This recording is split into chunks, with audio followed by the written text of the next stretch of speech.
So when we find Jeremiah in our story today, he's imprisoned again. Maybe this is better. This time he's imprisoned in a palace. The last time it was the bottom of a well. So who knows?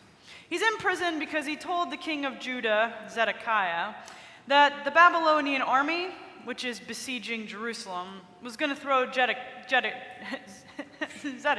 into prison. So Zedekiah was annoyed and threw Jeremiah in prison instead. But the whole of Jerusalem's in prison because around the outside, the Babylonians have built sieges, and it's a blockade, and nothing gets in and nothing gets out. And in the middle of this, God gets a vision to Jeremiah about, of all things, a land deal. So here comes Jeremiah's cousin. Can you picture Hanamel? He risks his life leaving his house.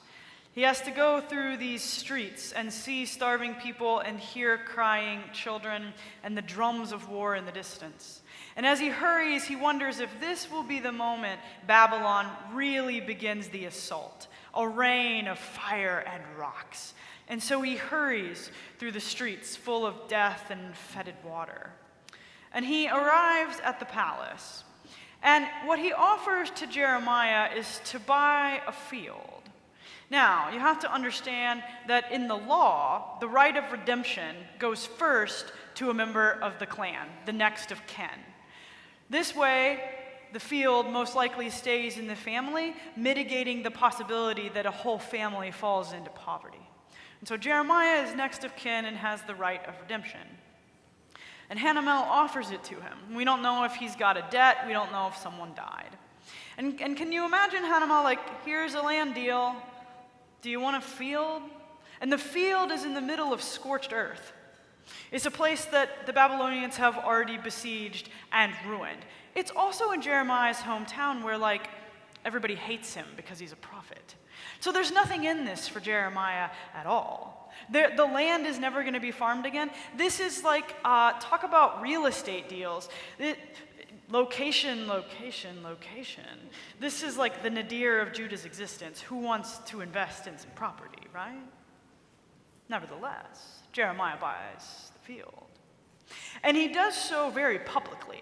He makes sure that all of the witnesses are there for him to sign it. Can you imagine the prison guards? They're like rolling their eyes. What is wrong with this man? Hanamel, receives the carefully counted silver in his hand, probably stunned that his cousin is purchasing the deal. And Jeremiah makes a big deal out of putting the deed into an earthenware jar, sealing it. An earthenware jar in the sandy earth can last for a very long time. And Jeremiah calls everyone because he's not a fool. And he wants everyone to know he's not a fool. He understands perfectly this land is currently useless. However, he also understands God's intentions. And the buying of the land is a prophetic act. That Jeremiah doesn't look at what is right in front of him. He looks at the horizon of God's imagination, which says that right now everything is destroyed in a disaster. But one day, God will bring a new generation back in the land. And there will be enough stability and enough peace that they will build houses, and they will cultivate this farmland again, and they will build vineyards. And so it is in the face of imprisonment, living in a starving city, listening to the drums of the Babylonians pound, Jeremiah buys his field. And it is the act of defiance. It is resistance against the unjust kingdom of Zedekiah. It refuses the war of the Babylonians. Jeremiah will not believe that the status quo is all that exists. He refuses it. He looks beyond all of it and points to what God will do. He refuses the narratives of despair, that God has forgotten the people, that God will never forgive them, and instead, he buys a field and he puts it in an earthen jar so everyone will know that someday the land will belong to his generation. It's not that he's naive. It's the choice to live in the world differently. And in the face of the world's chaos and violence, When darkness feels like it's deepened and maybe some people feel like they're besieged, we should be about the business of buying fields. To buy a field is to refuse that the status quo is everything that there is. To buy a field is to defy any kind of cruelty that rages through the world. It's to refuse to submit to the violence of the warring nations. It's not to give in to the narratives of despair that have people succumbing to inertia and wringing their hands and living in fear. Buying a field is a radical act that trusts God more than anything our eyes see, more than anything our ears hear. It is looking to the far horizon of what God imagines for people. And we know what God imagines for people because we know Jesus Christ died, that everyone might be made whole and well, and that God renews the entire creation. So the choice to buy a field isn't naive. It's a choice to live in the world differently. So let us be people who buy fields.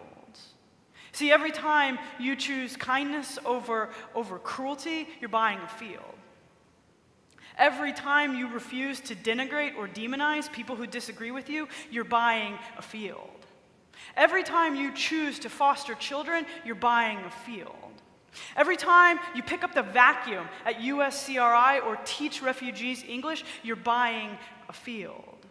Every time you forego the vitriol that runs rampant through social media, you're buying a field.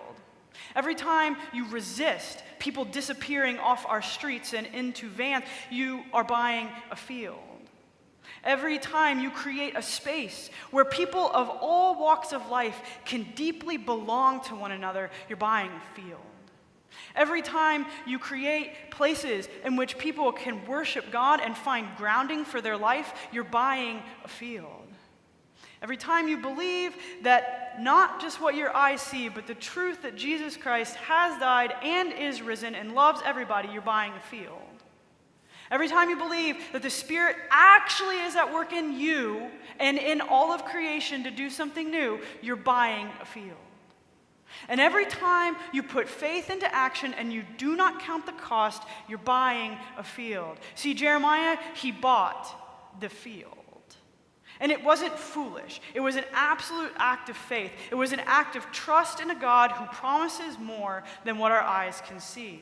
It was an act of trust that God's peace really can transcend everything that is.